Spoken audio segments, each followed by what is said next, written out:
जो सुरठ राग के अंदर उच्चारण किया होया है अंग 633 ते ये पावन शब्द अंकित है। गुरु साहब जी बख्शिश करते हैं सोरठ महला नामा 9वें पातशाह सोरठ राग दे विच जो नर दुख में दुख नहीं माने। हे भाई जिहड़ा मनुख दुखां दे विच घबरांदा नहीं, जो मनुख दुख दे विच दुख नूं महसूस नहीं करता, सुख स्नेह अर भै नहीं जाके, उस मनुख दा सुख दे नाल भी स्नेह प्रेम नहीं हुंदा अर भै नहीं जाके किसी किस्म का उसनूं डर भी नहीं हुंदा। कंचन माटी माने जिहड़ा मनुख सोने नूं मिट्टी समान समझदा होवे। पातशाह जी कहते ने ऐसे मनुख के हिरदे दे विच मालिक के ब्रह्म ज्ञान का निवास हो जाता है, उसके अंदर ज्ञान का प्रकाश हो जाता है कि वो मनुख दुखों के विच घबराउंदा नहीं ते सोने नूं मिट्टी समान समझदा है, सुख दे नाल भी उसका ज़्यादा प्रेम नहीं हुंदा। इस पावन शब्द विच सतगुरु गुरु तेग बहादुर जी ने ज्ञानवान तत्त विद्ते पुरुष दियां जीवन दियां निशानियां दसियां ने कि ऐसे पुरुष जिन्हां दा जीवन बन जाता है उन्होंने ना तो निंदिया का हुंदा है, ना उस्तत का, ना लोभ का, ना मोह का, ना अहंकार का, ना उन्होंने किसी गल की खुशी किसी गल का गम, वो मान अते अपमान तो वखरे होकर रहते हैं। संसार के अंदर रह के वो अपनियां आशावां नूं मनसावां नूं भी त्याग देंदे ने, संसार ते निर्लेप होके वखरे होके वो रहते हैं। काम क्रोध लोभ मोह भी ये उन्होंने स्पर्श नहीं सकता क्योंकि उन्होंने हिरदे दे विच परमात्मा के नाम का निवास हो जाता है। पर पातशाह जी कहते हैं ये ज्योति नूं इस ढंग नूं इस तरीके नूं उही मनुख पछाणदा है। गुरु ने जिस मनुख के ऊपर कृपा की है वो फिर मनुख परमात्मा के नाल इस तरह एकमिक हो जाता है जिवें पानी नाल पानी मिल जाता है, वो मनुख भी परमात्मा के नाल इस तरह लीन होया रहता है। हुण सुभाव की है कि जिहड़ा बंदा दुख विच दुख नूं महसूस नहीं कर सकता, दुख दे विच दुख नूं नहीं समझ सकता, ते उस मनुख दे कोल दुनिया के बहुते सुख आ जाण ते उसनूं सुख भी बर्दाश्त नहीं हो सकता। अज जिथे बंदा गुणहीन दुखी है उत्थे ज्ञान वाला बंदा भी दुखी है, गुणी ज्ञानी भी दुखी है। अज जिथे बंदा धनहीन दुखी है उत्थे धनाड़ बंदा भी दुखी है। ते पातशाह जी कहते हैं कि ऐसे पुरुषों के विचों रब के प्यारे कोई विरले वांझे हुंदे ने जिहड़े दुखों के विच घबराउंदे नहीं, सुख दुख दोनों सम पर जानै और मान अपमाना, हरक सुख ते रह न्यारो नाहि मान अपमाना। वो सुख अते दुख नूं दोनों सम कर जाने इको बराबर जिहा समझते हैं, ना ही मान अपमाना, ना तो उन्होंने अपने मान की है वडियाई की है ते ना ही उन्होंने अपने अपमान निरादरी की है। ऐसे पुरुष जिहड़े संसार दे विच विरले होकर विचरदे हैं। हुण दुख एक व्यापक रोग है, जिथे बंदा धनहीन दुखी है उत्थे धन तो बिना जिहड़ा बंदा वो भी दुखी है, जिथे बंदा ज्ञानवान दुखी है उत्थे बंदा ज्ञान तो वांझा भी दुखी है। दुख एक ਵਿਆਪਕ ਰੂਪ ਹੈ। ਇਸ ਕਰਕੇ ਪਾਤਸ਼ਾਹ ਜੀ ਕਹਿੰਦੇ ਨੇ ਕਿ ਐਸੇ ਵਿਰਲੇ ਹੀ ਮਨੁੱਖ ਹੁੰਦੇ ਨੇ ਸੰਸਾਰ ਤੇ ਜੋ ਨਰ ਦੁੱਖ ਮੈਂ ਦੁੱਖ ਨਹੀਂ ਮਾਨੈ, ਜਿਹੜੇ ਮਨੁੱਖ ਦੁੱਖ ਦੇ ਵਿੱਚ ਦੁੱਖ ਨੂੰ ਮਹਿਸੂਸ ਨਹੀਂ ਕਰਦੇ, ਦੁੱਖ ਦੇ ਵਿੱਚ ਘਬਰਾਉਂਦੇ ਨਹੀਂ। ਹੁਣ ਦੁੱਖ ਤੇ ਉਹਨਾਂ ਦੇ ਤਨ ਤੇ ਆਉਂਦਾ ਹੈ ਜਿਹੜੇ ਬਾਣੀ ਪੜ੍ਹਨ ਵਾਲੇ ਨੇ, ਗੁਰੂ ਚਰਨਾਂ ਦੇ ਨਾਲ ਜੁੜੇ ਹੋਏ ਨੇ, ਪਰ ਕੀ ਗੁਰਬਾਣੀ ਪੜ੍ਹ ਕੇ ਉਹਨਾਂ ਦਾ ਮਨ ਇੰਨਾ ਕੁ ਪੱਕਾ ਹੋ ਜਾਂਦਾ ਹੈ ਕਿ ਉਹ ਦੁੱਖਾਂ ਦਾ ਸਾਹਮਣਾ ਕਰ ਲੈਂਦੇ ਨੇ। ਉਹਨਾਂ ਵਿੱਚ ਉਹ ਪਾਵਰ ਹੁੰਦੀ ਹੈ ਕਿ ਉਹ ਦੁੱਖਾਂ ਨੂੰ ਆਪਣੇ ਬਰਾਬਰ ਉਸ ਦਾ ਟਾਕਰਾ ਕਰ ਲੈਂਦੇ ਨੇ, ਉਸ ਦਾ ਮੁਕਾਬਲਾ ਕਰ ਲੈਂਦੇ ਨੇ। ਤੇ ਧੰਨ ਗੁਰੂ ਅਰਜਨ ਸਾਹਿਬ ਜੀ ਨੇ ਸੁਖਮਨੀ ਸਾਹਿਬ ਦੀ ਬਾਣੀ ਵਿੱਚ ਵੀ ਇਹੋ ਜ਼ਿਕਰ ਕੀਤਾ ਹੈ ਕਿ ਪ੍ਰਭ ਕੀ ਆਗਿਆ ਆਤਮ ਹਿਤਾਵੈ, ਜੀਵਨ ਮੁਕਤ ਸੋ ਕਹਾਵੈ, ਤੈਸਾ ਹਰਖ ਤੈਸਾ ਉਸ ਸੂਗ, ਸਦਾ ਆਨੰਦ ਤੈ ਨਹੀਂ ਪਿਉ, ਤੈਸਾ ਸੁਵਰਨ ਤੈਸੀ ਉਸ ਮਾਟੀ, ਤੈਸਾ ਅੰਮ੍ਰਿਤ ਤੈਸੀ ਬਿਖ ਖਾਟੀ, ਤੈਸਾ ਮਾਨ ਤੈਸਾ ਅਪਮਾਨ, ਤੈਸਾ ਰੰਗ ਤੈਸਾ ਰਾਜਾਨ, ਜੋ ਵਰਤਾਏ ਸਾਈ ਜੁਗਤ, ਨਾਨਕ ਉਹ ਪੁਰਖ ਕਹੀਏ ਜੀਵਨ ਮੁਕਤ। ਤੈਸਾ ਸੁਵਰਨ ਤੈਸੀ ਉਸ ਮਾਟੀ, ਉਸ ਦੀ ਨਜ਼ਰ ਦੇ ਵਿੱਚ ਸੋਨਾ ਵੀ ਇੱਕੋ ਸਮਾਨ ਹੈ, ਸੁਵਰਨ ਸੋਨਾ ਤੇ ਮਾਟੀ ਮਿੱਟੀ, ਮਿੱਟੀ ਵੀ ਉਸ ਦੀ ਨਜ਼ਰ ਵਿੱਚ ਇੱਕ ਸਮਾਨ ਹੀ ਹੈ। ਇਸ ਕਰਕੇ ਹੁਣ ਦੁੱਖਾਂ ਦੇ ਵਿੱਚ ਕਿਹੜੇ ਪੁਰਸ਼ ਜਿਹੜੇ ਆ ਉਹ ਨਹੀਂ ਘਬਰਾਉਂਦੇ। ਗਿਆਨੀ ਗਿਆਨ ਸਿੰਘ ਜੀ ਨੇ ਸ੍ਰੀ ਗੁਰੂ ਪੰਥ ਪ੍ਰਕਾਸ਼ ਵਿੱਚ ਇਹ ਜ਼ਿਕਰ ਕੀਤਾ ਸਨ 1810 ਦਾ ਜਾਂ 1811 ਦਾ। ਕਹਿੰਦੇ ਉਹ ਸਮਾਂ ਸੀ ਜਦੋਂ ਮੌਕੇ ਦੀ ਮੁਗਲਿਆ ਸਲਤਨਤ ਸਿੱਖਾਂ ਦੇ ਨਾਲ ਲੋਹਾ ਲੈਣ ਕੇ, ਸਿੱਖਾਂ ਦੇ ਨਾਲ ਟਾਕਰਾ ਕਰਕੇ ਉਹ ਬਿਲਕੁਲ ਕੰਬ ਉੱਠੇ। ਉਹਨਾਂ ਨੇ ਸੋਚਿਆ ਕਿ ਅਸੀਂ ਹੁਣ ਸਿੱਖਾਂ ਦਾ ਮੁਕਾਬਲਾ ਤੇ ਕਰ ਹੀ ਨਹੀਂ ਸਕਦੇ, ਇਹ ਬੜੀ ਬਹਾਦਰ ਕੌਮ ਹੈ, ਇਹ ਬੜੇ ਉੱਚੇ ਨੇ, ਬੜੇ ਬਲ ਵਾਲੇ ਨੇ। ਉਹਨਾਂ ਨੇ ਸੋਚਿਆ ਕਿ ਕਿਉਂ ਨਾ ਸਿੰਘਾਂ ਦੇ ਘਰਾਂ ਵਿੱਚੋਂ ਇਹਨਾਂ ਦੀਆਂ ਘਰ ਵਾਲੀਆਂ, ਇਹਨਾਂ ਦੇ ਬੱਚੇ ਚੁੱਕੇ ਜਾਣ, ਪਰਿਵਾਰ ਇਹਨਾਂ ਦੇ ਜ਼ਬਤ ਕੀਤੇ ਜਾਣ। ਇਹ ਗੁਰੂ ਕੇ ਸਿੰਘ ਪਰਿਵਾਰ ਦੇ ਬੱਝੇ ਹੋਏ, ਆਪਣੀਆਂ ਇਸਤਰੀਆਂ ਦੇ ਮੋਹ ਵਿੱਚ ਬੱਝੇ ਹੋਏ ਆਪੇ ਸਾਡੇ ਕੋਲ ਭੱਜੇ ਆਉਣਗੇ। ਕਹਿੰਦੇ ਨੇ ਪੰਜਾਬ ਦੀ ਧਰਤੀ ਉਸ ਸਮੇਂ ਸਾਰਾ ਇੱਕ ਹੀ ਹੁੰਦਾ ਸੀ, ਹਿੰਦੁਸਤਾਨ ਤੇ ਪਾਕਿਸਤਾਨ, ਤੇ ਅੱਜ ਥੋੜ੍ਹੀ ਦੇਸ਼ਾਂ ਦੇ ਵਿੱਚ ਗਿਰਾਵਟ ਆ ਗਈ ਹੈ, ਵੰਡ ਪੈ ਗਈ ਹੈ।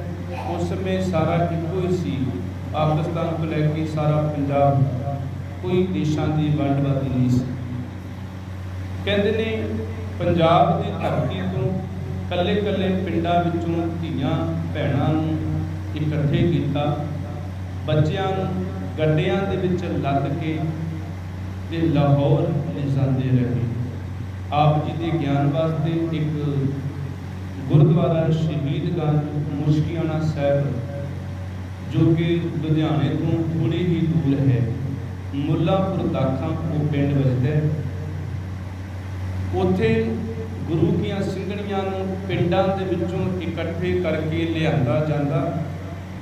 ਮੁਸ਼ਕੀਆਣਾ ਸਾਹਿਬ ਉਸ ਸਥਾਨ ਦਾ ਨਾਮ ਹੈ ਕਿ ਮੁਸ਼ਕਾਂ ਬੰਨ੍ਹ ਕੇ ਸਿੰਘਣੀਆਂ ਦੀਆਂ ਪਿੱਛੇ ਨੂੰ ਤੇ ਗੱਡਿਆਂ ਦੇ ਵਿੱਚ ਲੱਦ ਕੇ ਉਸ ਮੁੱਲਾਂਪੁਰ ਪਿੰਡ ਤੋਂ ਲਾਹੌਰ ਨੂੰ ਲਿਜਾਇਆ ਜਾਂਦਾ।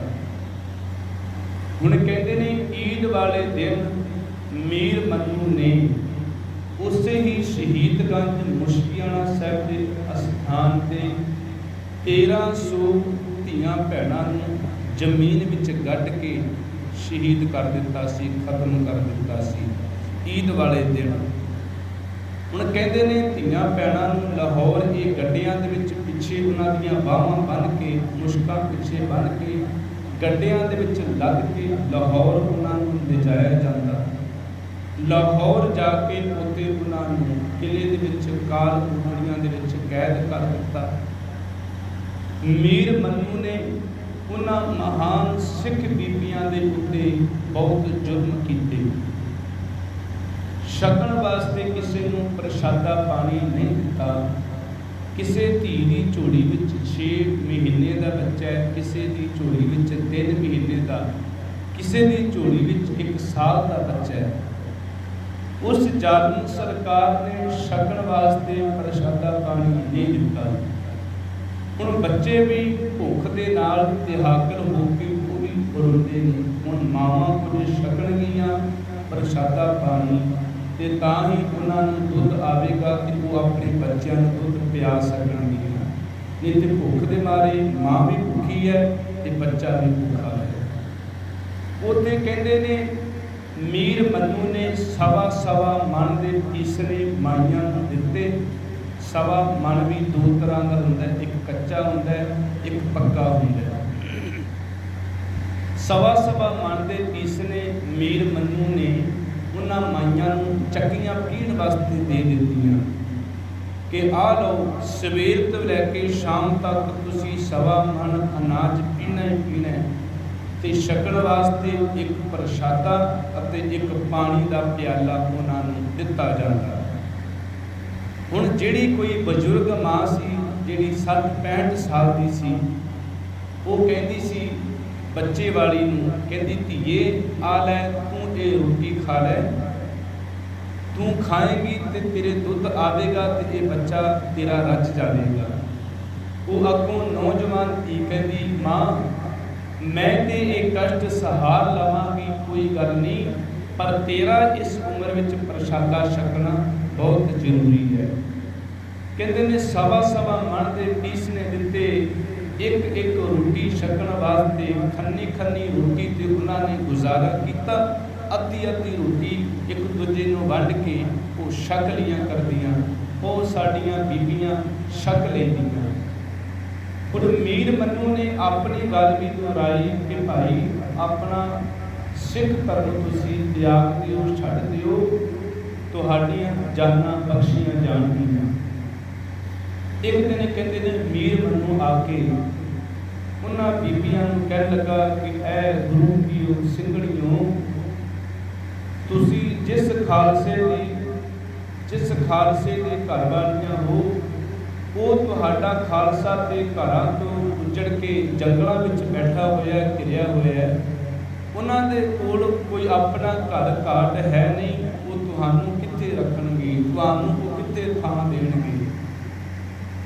ਤੇ ਉਹ ਜਿਹੜੀਆਂ ਸਨ ਬੀਬੀਆਂ ਕਹਿਣ ਲੱਗੀਆਂ ਮੀਰ ਮਨੂੰ, ਅਸੀਂ ਉਸ ਗੁਰੂ ਗੋਬਿੰਦ ਸਿੰਘ ਮਹਾਰਾਜ ਜੀ ਦੇ ਅੰਮ੍ਰਿਤ ਦਾ ਕਰਜ਼ਾ ਉਤਾਰ ਰਹੇ ਹਾਂ, ਜਿਸ ਗੁਰੂ ਗੋਬਿੰਦ ਸਿੰਘ ਜੀ ਨੇ ਆਪਣਾ ਸਾਰਾ ਪਰਿਵਾਰ ਵਾਰ ਕੇ ਸਾਡੇ ਉੱਤੋਂ ਜਾਨਾਂ ਨਿਸ਼ਾਵਰ ਕੀਤੀਆਂ ਨੇ, ਸਰਬੰਸ ਵਾਰੇ ਹੈ। ਅਸੀਂ ਉਸ ਖਾਲਸੇ ਦੇ ਧਰਮ ਤੋਂ ਕੁਰਬਾਨ ਜਾ ਰਹੀਆਂ ਹਾਂ। ਕਹਿੰਦੇ ਮੀਰ ਮਨੂੰ ਬੜਾ ਸੜਬੜ ਉੱਠਿਆ। ਇਸ ਨੇ ਸੋਚਿਆ ਕਿ ਇਹਨਾਂ ਸਿੰਘਣੀਆਂ ਨੇ ਇਸ ਤਰ੍ਹਾਂ ਆਪਣਾ ਦੀਨ ਕਬੂਲਣਾ ਨਹੀਂ, ਆਪਣਾ ਧਰਮ ਕਬੂਲਣਾ ਨਹੀਂ, ਕਿਉਂ ਨਾ ਇਹਨਾਂ ਦੇ ਉੱਪਰ ਸਖਤੀ ਕੀਤੀ ਜਾਏ। ਸਿੱਖ ਵਿਦਵਾਨਾਂ ਨੇ ਲਿਖਿਆ ਕਿ ਮੀਰ ਮਨੂੰ ਨੇ ਆਪਣੇ ਸਿਪਾਹੀਆਂ ਨੂੰ ਕਿਹਾ ਕਿ ਇਹਨਾਂ ਮਾਈਆਂ ਦੇ ਕੋਲੋਂ, ਇਹਨਾਂ ਬੀਬੀਆਂ ਦੇ ਕੋਲੋਂ ਜਿਹੜੇ ਨਿੱਕੇ ਬੱਚੇ ਆ ਉਹ ਤੁਸੀਂ ਖੋਹ ਲਵੋ, ਉਹਨਾਂ ਬੱਚਿਆਂ ਨੂੰ ਸ਼ਹੀਦ ਕਰ ਦਿਓ ਤੇ ਹੋ ਸਕਦਾ ਹੈ ਕਿ ਇਹਨਾਂ ਦਾ ਆਪੇ ਮਨ ਜਿਹੜਾ ਹੈ ਉਹ ਪਿਘਲ ਜਾਵੇਗਾ, ਇਹ ਆਪੇ ਧਰਮ ਛੱਡਣ ਨੂੰ ਤਿਆਰ ਹੋ ਜਾਣਗੀਆਂ। ਕਹਿੰਦੇ ਨੇ ਬੱਚੇ ਉਹਨਾਂ ਮਾਵਾਂ ਭੈਣਾਂ ਤੋਂ ਖੋਹ ਲਏ। ਕਿਸੇ ਬੱਚੇ ਦੀਆਂ ਅੱਖਾਂ ਕੱਢ ਦਿੱਤੀਆਂ, ਕਿਸੇ ਦੇ ਹੱਥ ਕੱਟ ਦਿੱਤੇ, ਕਿਸੇ ਦੇ ਪੈਰ ਕੱਢ ਦਿੱਤੇ, ਕਿਸੇ ਦਾ ਕਲੇਜਾ ਕੱਢ ਦਿੱਤਾ, ਕਿਸੇ ਦੀਆਂ ਅੱਖਾਂ ਵਿੱਚ ਛੁਰਾ ਮਾਰਿਆ, ਕਿਸੇ ਦੇ ਮੂੰਹ ਵਿੱਚ ਛੁਰਾ ਮਾਰਿਆ। ਕਹਿੰਦੇ ਨੇ ਉੱਪਰ ਹਵਾ ਦੇ ਵਿੱਚ ਬੱਚੇ ਨੂੰ ਸੁੱਟ ਕੇ ਥੱਲੇ ਇੱਕਦਮ ਉਹ ਨੇਜਾ ਵਰਸ਼ਾ ਕਰ ਦਿੰਦੇ ਨੇ ਤੇ ਬੱਚਾ ਉਹ ਵਰਸ਼ੇ ਦੇ ਉੱਪਰ ਟੰਗਿਆ ਜਾਂਦਾ ਹੈ। ਪਰ ਉਹ ਮਾਤਾਵਾਂ ਭੈਣਾਂ ਫਿਰ ਵੀ ਰੱਬ ਦੇ ਸ਼ੁਕਰ ਵਿੱਚ ਰਹੀਆਂ ਨੇ। ਕਹਿੰਦੇ ਨੇ ਬੱਚਿਆਂ ਨੂੰ ਕੋਹ ਕੇ ਸ਼ਹੀਦ ਕੀਤਾ ਗਿਆ, ਟੁਕੜੇ ਕਰ ਕੇ ਉਹਨਾਂ ਮਾਤਾਵਾਂ ਦੇ ਸਾਹਮਣੇ ਪਾਏ। ਤੇ ਵਿਦਵਾਨਾਂ ਨੇ ਲਿਖਿਆ ਕਿ ਬੱਚਿਆਂ ਦੇ ਟੁਕੜਿਆਂ ਦੇ ਹਾਰ ਭਰੂ ਕੇ ਉਹਨਾਂ ਮਾਤਾਵਾਂ ਦੇ ਗਲ ਵਿੱਚ ਵੀ ਪਾਏ ਮੀਰ ਮਨੂੰ ਨੇ।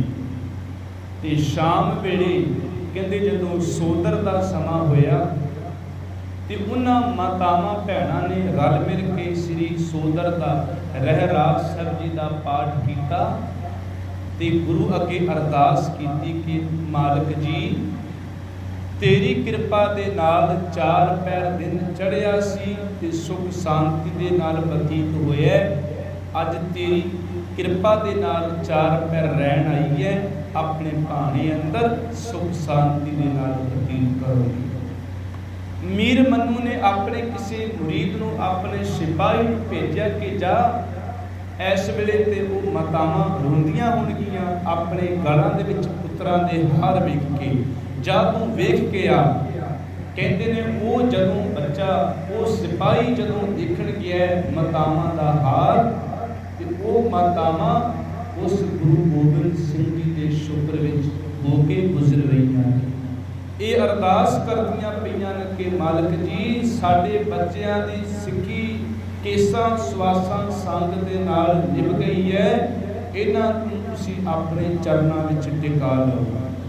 ਹੁਣ ਇਹ ਜਦੋਂ ਅਰਦਾਸ ਮੀਰ ਮਨ ਨੂੰ ਪਤਾ ਲੱਗਾ ਕਿ ਉਹ ਮਾਈਆਂ ਨੂੰ ਮੈਂ ਇਤਨਾ ਕਸ਼ਟ ਦਿੱਤਾ ਹੈ, ਇਹਨਾਂ ਦੇ ਨਿੱਕੇ ਨਿੱਕੇ ਬੱਚੇ ਮੈਂ ਕੋ ਕੇ ਮਾਰੇ ਨੇ, ਗਲਾਂ ਦੇ ਵਿੱਚ ਹਾਰ ਵੀ ਇਹਨਾਂ ਦੇ ਪਾ ਦਿੱਤੇ ਨੇ, ਪਰ ਫਿਰ ਵੀ ਉਸ ਦੇ ਸ਼ੁਕਰਾਨੇ ਵਿੱਚ ਗੁਜ਼ਰਦੀਆਂ ਪਈਆਂ ਨੇ ਕਿ ਇਹ ਮਾਲਕ ਦੀ ਕਿਰਪਾ ਦੇ ਨਾਲ ਤੇਰਾ ਸ਼ੁਕਰ ਹੈ।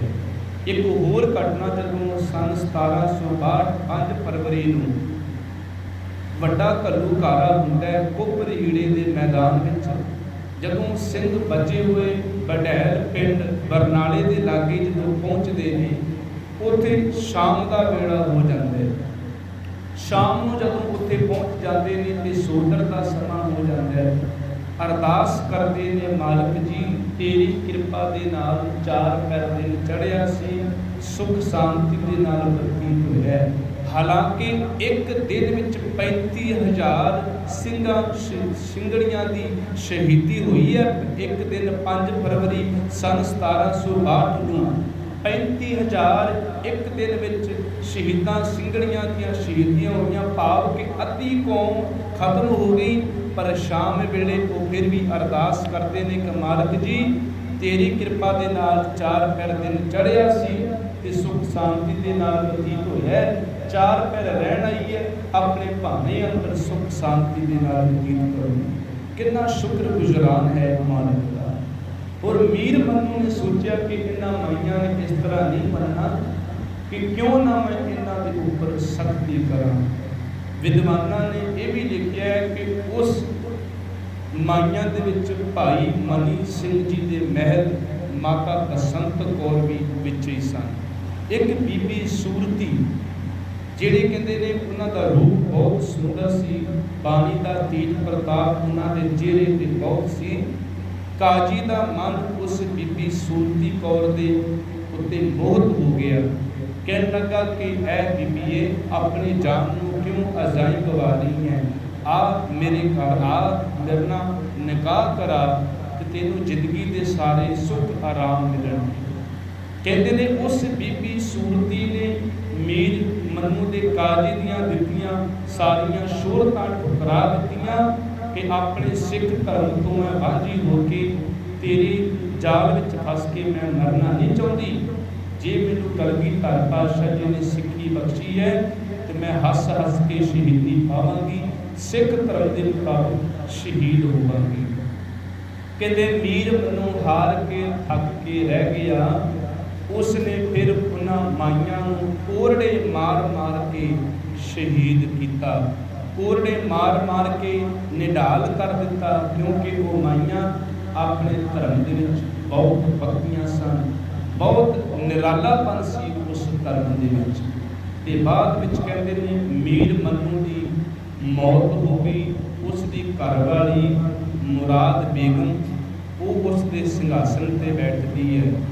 ਭਾਈ ਵੀਰ ਸਿੰਘ ਜੀ ਨੇ ਇੱਕ ਪੁਸਤਕ ਲਿਖੀ ਹੈ ਵਿਜੈ ਸਿੰਘ, ਉਸ ਵਿੱਚ ਉਹਨਾਂ ਨੇ ਬੜਾ ਸੋਹਣਾ ਜ਼ਿਕਰ ਕੀਤਾ ਹੈ ਕਿ ਉਹ ਵਿਜੈ ਸਿੰਘ ਪਹਿਲਾਂ ਭਾਈ ਲਾਲ ਰਾਮ ਸੀ ਤੇ ਉਹ ਅੰਮ੍ਰਿਤ ਛਕ ਕੇ ਭਾਈ ਵਿਜੈ ਸਿੰਘ ਬਾਅਦ ਵਿੱਚ ਬਣਿਆ। ਕਹਿੰਦੇ ਨੇ ਉਹ ਮੁਰਾਦ ਬੇਗਮ ਨੂੰ बहुत सोहना लगता सी, उसने अपने घर विच रखिया। ते मुराद बेगम का मन उस भाई विजय सिंह के उत्ते मोहित भी होया कि तू मेरे नाल ब्याह करा। ते कहंदे भाई विजय सिंह ने मना कर दिता सी कि मेरा एक पुत्र भी है ते मेरी घरवाली भी है, मैं तेरे नाल ब्याह नहीं करा सकता। कहते समा आउण ते वो मुराद बेगम भी खत्म हो गई। ਸਿੰਘਾਂ ने हल्ला करके भाई और जितने भी गुरु के सिख सन, भाई जस्सा सिंह रामगढ़िया आलूवालिया, इन्हां ने हमला करके उस मुराद बेगम की कैद विचों जिहड़ियां ਸਿੰਘਣੀਆਂ बचियां सन उन्होंने उतों कैद विचों छड़ा के घरों घरी पहुँचाया। पर उत्थे कहते इतनियां लाशां बच्चियां दे निक्के निक्के टुकड़े पए हुए सन, वो बदबू मार रहे सन इतनी ज़्यादा। गुरु के खालसे ने वो सारे बच्चों के टुकड़े, तन के शरीर के टुकड़े चुक के उन्हों का संस्कार किया। ये प्यारिओ साडा सिख धर्म, साडा निरालापन सन 1811 का एक वाक़या है कि साडे सिख धर्म दे विच सब तो वध कुर्बानियां जे है ने वो साडियां मातावां भैणां दियां ने। गुरु अंगद साहब जी के महल माता खीवी जी उन्होंने गुरु घर की आनंद सेवा की। इस तरह लड़ी चलती है। माता खीवी तो बाद गुरु अमरदास जी की जिहड़ियां सपुत्रियां सन गुरु अंगद साहब जी दियां, बीबी दानी और बीबी भानी गुरु अमरदास जी की, वो गुरु रामदास जी के महल बन के इस तरह सेवा करते हैं। सो कहण तू मुराद कि जो नाल दुख मैं दुख नहीं माने, बेशक मीर मनु ने इतना जुल्म किया दुख दिता, पर फिर भी वो गुरु दीआं लाडलियां ਸਿੰਘਣੀਆਂ दुख दे विच घबराइयां नहीं, दुख दे विच उन्होंने दुख नूं महसूस नहीं किया, उस मालिक के भाणे नूं सत करके मन्निया है। पातशाह जी कहते ने जो नाल दुख मैं दुख नहीं माने भाई, जिहड़ा मनुख दुख दे विच घबराउंदा नहीं, दुख दे विच दुख नूं महसूस नहीं करता, सुख स्नेह अर भै नहीं जाके कंचन माटी माने, सुख दे नाल उसदा स्नेह प्रेम नहीं हुंदा, अर भै नहीं जाके अते ना ही किसी का उसनूं डर आदत हुंदा है। कंचन माटी माने ते वो सोने नूं भी मिट्टी समान समझदा है। ऐसा पुरुष जिस दे हिरदे दे विच मालिक दे ब्रह्म ज्ञान का निवास हो जाता है, वो दुखों दे विच कदे भी घबराउंदा नहीं, वो दुख अते सुख नूं इक्को समान समझदा है। सोने नूं मिट्टी समान ते किसी किस्म का उसनूं डर आदत नहीं रहिंदा ते किसी सुख दे नाल भी वो प्रेम नहीं करता। रहाओ रहाओ दे के पातशाह जी विश्राम दे के बख्शिश करते ने। नह निंदया न उस्तत जाकै लोभ मोह अभिमाना, कहते ऐसे पुरुष नूं ना ते अपनी निंदिया की परवाह हुंदी है। वो ऐसा पुरुष कहता है जिस दे हिरदे दे विच मालिक के ब्रह्म ज्ञान का निवास हो जाता है, उसकी फिर ये भावना होती है कि निंदो निंदो मोको लोग निंदो, निंदा जन को खरी प्यारी। नह निंदिया न उस्तत जागे, उसके मन विच निंदिया की भी परवाह नहीं होती, न उस्तत जाके ना उसनूं अपनी उस्तति होती है कि लोग मेरी उस्तत करन ना कि मेरी निंदिया करन। जाके उसके हिरदे दे विच भाई निंदिया अते उस्तत का कोई मोह नहीं हुंदा। लोभ तो रहत, मोह तो रहत, अभिमाना अहंकार तो रहत होगी ऐसा पुरुष संसार विच विचरदा है। हरख सोग ते रह नियारो, हरख खुशी, सोग कहते ने गम, ते रह नियारो वो इन्हां तो नियारो वखरा हो के रहिंदा है। ना ही मान अपमाना, ना ही उसनूं अपने मान आदरदा है सत्कारदा है। अपमाना ते ना ही उसका भावें कोई अपमान करी जाए भावें कोई निरादरी करी जाए, वो किसी गल की परवाह नहीं करते। उन्हां दी भावें वडियाई होवे, भावें मान आदर मिले ते भावें अपमान उन्हां नूं कोई माड़ा कवे, बोल कबूल बोले, वो तां भी परवाह नहीं करते। आसा मनसा सगल त्यागै, जग ते रह निरासा। वो अपने मन की आशा अते मनसा मनोरथ नूं, मन की कामना नूं सगल त्यागै, सारा कुछ वो त्याग देंदे ने। जग ते रह निरासा, निराश होके संसार ते वो रहते ने। किसी किस्म की भावना मनसा तृष्णावा उन्हां दे मन विच नहीं रहती कि वो संसार तो वखरे होके रहते ने। काम क्रोध जे परसै नाहन, ये घट ब्रह्म निवासा। कहते काम अते क्रोध उस नूं परस नहीं सकता। पाप उस दे नाल वो काम क्रोध दे नाल भी वो लिपायमान नहीं हुंदे। ते घट ब्रह्म निवासा। कहते ऐसे पुरुषां दे हिरदे दे विच मालक दे ब्रह्म ज्ञान का निवास होंदा है।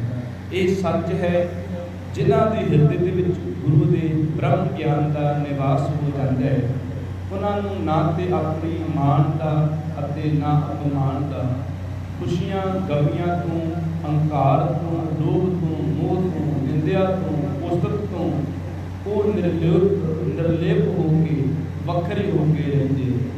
उन्होंने काम भी नहीं हो सकता ते क्रोध भी नहीं हो सकता ते संसार तो वो वखरे होके न्यारे होके रहते हैं। ते घट ब्रह्म निवासा। कहते ऐसे पुरुषों के हिरदे दे विच मालिक दे ब्रह्म ज्ञान का निवास होंदा है।